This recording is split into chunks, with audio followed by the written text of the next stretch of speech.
Hello everyone, मेरा नाम है शंकर और आप देख रहे हैं cricket nation. What a match. कल का किसने मैच नहीं देखा उसने बहुत ही मिस कर दिया। Unbelievable match. जिसने मैच देखा उसको पता है कि कल कैसा मैच था। कल एक सिंगल मैच खेला गया, दिल्ली वर्सेस लखनऊ, जिसमें दिल्ली ने टॉस जीतकर पहले फील्डिंग का फैसला किया और लखनऊ ने पहले बल्लेबाजी करी। अगर आपने ये मैच नहीं देखा तो आपने एक बहुत ही अभी तक का सबसे अच्छा, इस आईपीएल का सबसे एंटरटेनिंग मैच आपने मिस कर दिया। जो एक हारी हुई जो मैच होता है कि दूसरे के मुंह से छीनना, जिसको वो कहते हैं। Well batting Ashutosh Sharma and the young guy Nigam, I think Digvesh, no no Digvesh, Vipraj Nigam. This is the Vipraj Nigam. This is new talent, only 20 years old, which is allrounder, जो दिल्ली की साइड से खेल रहे थे। तो चलिए हम पहले बात करते हैं। अगर आपने मैच मिस कर दिया तो मैं आपको थोड़ा सा ब्रीफ दे देता हूँ। दिल्ली ने पहले टॉस जीतकर पहले बॉलिंग का फैसला किया, जिसमें कि लखनऊ ने पहले बैटिंग करी और लखनऊ की बहुत अच्छी स्टार्ट हुई, जिसमें कि उन्होंने मिचेल मार्श एंड मार्करम दोनों ओपनिंग आए थे। और मिचेल मार्श ने जो इनिंग खेली है और जो उन्होंने मिचेल स्टार्क को धोया है, अपने ही देश के प्लेयर को, एक ही ओवर में 28 रन ठोक दिए। आई थिंक वो थर्ड ओवर था।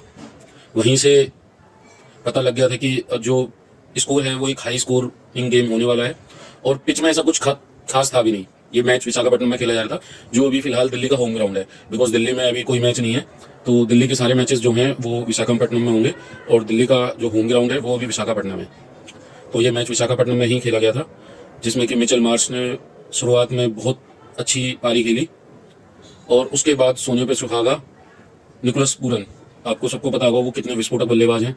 उन्होंने भी कुछ 30 बॉलों पे 75 रन के आसपास ठोक दिए एंड सेम 30-35 बॉलों पे मिचेल मार्श ने भी 75 के आसपास ठोक दिए।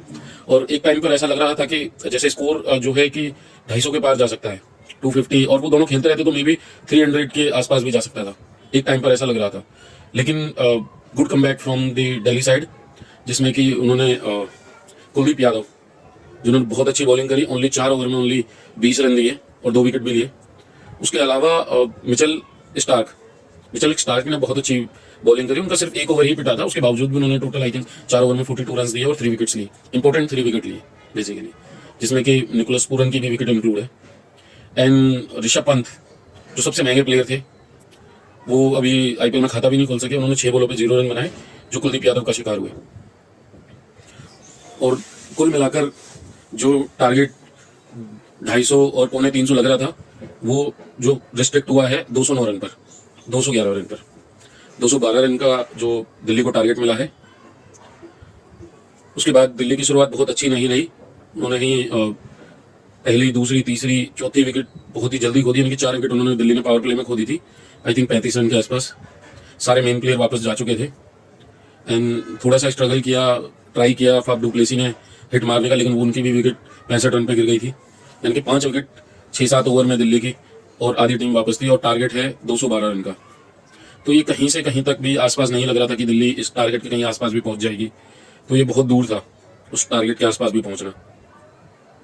लेकिन उसके बाद जैसे ही एंट्री होती है आशुतोष राणा की और स्टब्स की, उनकी एक छोटी सी पार्टनरशिप होती है, जिसमें कि उनकी कुछ 40-50 रन की पार्टनरशिप होती है, जिसमें स्टब्स काफ़ी अच्छा खेलते हैं और आशुतोष राणा थोड़ा टाइम लेते हैं। शुरू में वो स्ट्रगल भी कर रहे होते हैं स्पिनर के अगेंस्ट, बिकॉज आप लोगों को पता होगा कि आशुतोष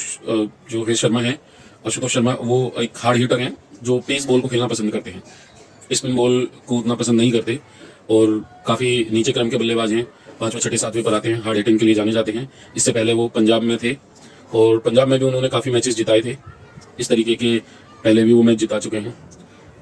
तो जब आशुतोष आए तो उस टाइम 5 विकेट हो चुकी थी और 60-65 रन थे, 7-8 ओवर हुए थे। उसके बाद स्टब्स के साथ उन्होंने एक पार्टनरशिप खेली और जिसमें उन्होंने 100 रन दोनों ने मिलकर बनाए, 100 रन के पार बनाया दोनों ने मिलकर। उसके बाद स्टब्स भी आउट हो गए एंड देन एक सरप्राइजिंग फैक्टर जो आया, विपराज निगम, जिन्होंने 15 बॉलों पर 39 रन खेले। एक छोटा सा गेम चेंजिंग जो थी इनिंग थी, एक छोटी सी इनिंग थी, बट उससे कहीं ना कहीं दिल्ली की उम्मीद जग गई कि हाँ ये मैच जीत सकते हैं। हालांकि टारगेट बहुत लंबा था और ओवर्स उतने कम थे, लेकिन उनकी एक छोटी सी पारी में जो 15 बॉलों पर 39 रन जो उन्होंने बनाए, वहां से कहीं ना कहीं दिल्ली को लगा कि हाँ वो कमबैक कर सकते हैं। और जैसे ही वो आउट हुए उसके बाद जो आशुतोष शर्मा हैं उन्होंने जो अपनी इनिंग शुरू करी, उसके बाद जो उन्होंने अपनी बैटिंग दिखाई, अनबिलीवेबल थी वो। एक तरफ से विकेटें गिर रही थी और आशुतोष शर्मा दूसरी साइड से सिंगल हैंडेडली टिके हुए थे। ना सिर्फ टिके हुए थे, वो इतने लंबे लंबे हिट मार रहे थे और हर ओवर में जहां रन रेट आस्किंग रेट 14-15 के आसपास थी, वो 14-15 बना रहे थे और 20-20 रन भी बना रहे थे वो। और लास्ट विकेट यानी कि 9 विकेट हो गई थी, वहां पर ऋषभ पंत की तरफ से एक कैप्टनसी का प्रेशर देखा गया। ये कहीं ना कहीं देखा जाता भी है कि जो सबसे महंगा प्लेयर होता है वो कहीं ना कहीं अपनी जस्टिफाई करने के लिए अपने प्राइस को, और वो कहीं ना कहीं उसके परफॉर्मेंस में लैक आता है, जो कल ऋषभ पंत की तरफ से देखा गया। एक बहुत ही सिंपल स्टंप उन्होंने छोड़ दिया जबकि 9 विकेट हो चुकी थी, और उन्होंने मोहित शर्मा का स्टंप छोड़ दिया जो कि पहले ही बॉल पे 20 ओवर के फर्स्ट बॉल पर ही स्टंप वो आउट हो चुके थे। वो तकरीबन 4-5 फुट आगे थे, बट उनके हाथ में ही गैदर नहीं हुई बॉल, और ये कहीं ना कहीं प्रेशर देखा गया। ये इतना इजी नहीं होता, चाहे इंटरनेशनल हो, चाहे आईपीएल हो या कोई और लीग हो, प्रेशर आता है। और स्पेशली जब आप किसी भी टूर्नामेंट के सबसे महंगे प्लेयर हो, तो वो ऋषभ पंत की तरफ से कल देखा गया वो कितने हाइपर हो गए थे। नॉट हाइपर, आप कह सकते हैं कि उनके दिमाग में बहुत सारी चीज़ें चल रही होंगी, because he is a fine, मतलब वो कैप्टन है टीम के, तो उनको दिमाग में और भी चीज़ें चल रही होंगी, कैलकुलेशन चल रही होंगी। तो उसी बीच में उनकी तरफ से एक मिसफील्डिंग देखी गई, जो कि एक सिंपल स्टंप उन्होंने छोड़ दिया। उसके बाद नेक्स्ट बॉल पर जो बॉल थी, अगेन वो बैट्समैन से बीट हो गए, और आशुतोष शर्मा जैसे ही बॉल फेंक रही थी वो बॉल के साथ साथ भग रहे थे, रनिंग कर रहे थे। तो इस तरीके से वो ऋषभ पंत ने एक ग्लव्स उतार भी रखा था, उन्होंने थ्रो करा लेकिन वो स्टंप को नहीं लगी। अगेन अगर वो स्टंप में लग जाती तो शायद लखनऊ जीत जाती, क्योंकि आशुतोष शर्मा भी आउट हो जाते हैं, मतलब अगर थ्रो लगता तो। बट वो थ्रो मिस हुआ, एंड नेक्स्ट बॉल पर आशुतोष शर्मा ने अगेन एक हिट मारा। तो ये था ओवरऑल इस मैच का लेखा जोखा, but well batted by Ashutosh Sharma. और आशुतोष शर्मा का जो इंटरव्यू था, जब उनसे पूछा गया था इस चीज़ के बारे में, तो उन्होंने बहुत ही क्लियरली बताया कि हाँ जी बिल्कुल, ये चीज़ मैं पंजाब से सीख के आया हूँ कि मैच कैसे फिनिश करना है। कुछ मैचेस थे जिसमें पिछली बार उनकी तरफ से कुछ मिस हुआ था या मिसफील्डिंग हुई, नॉट मिसफील्डिंग, कुछ उनकी तरफ से पिछली बार जो कुछ मैचेस थे जो वो कंप्लीट नहीं कर पाए थे, जो वो जिता सकते थे, तो वो वहाँ से लर्न करके आए हैं और वो यहाँ पर यूटिलाइज कर रहे हैं।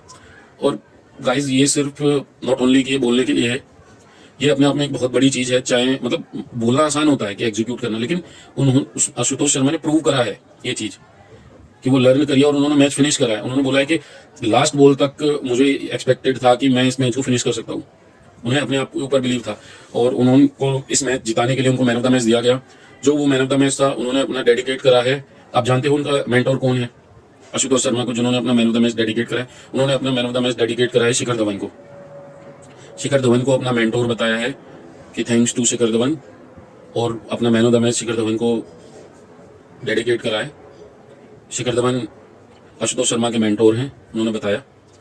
तो well clap for Shikhar Dhawan, because आप देखेंगे कि शिखर धवन आशुतोष शर्मा को सिखा रहे हैं, मेंटोर कर रहे हैं, वहीं पर युवराज सिंह अभिषेक शर्मा को गाइडेंस दे रहे हैं, सिखा रहे हैं। तो ये कहीं ना कहीं सीनियर प्लेयर बहुत अच्छा अपना रोल निभा रहे हैं, और आई होप ये फ्यूचर में और भी आने वाली जनरेशन को इस तरीके से चीज़ें सिखाते रहे। And thanks for the watching my video. अगर आपको मेरी वीडियो पसंद आ रही है तो आप इसको लाइक एंड सब्सक्राइब कर सकते हैं, एंड नोटिफिकेशन बेल ऑन कर सकते हैं, ताकि हमारी आने वाली वीडियो आपके पास नोटिफिकेशन के थ्रू आ सके। थैंक्स।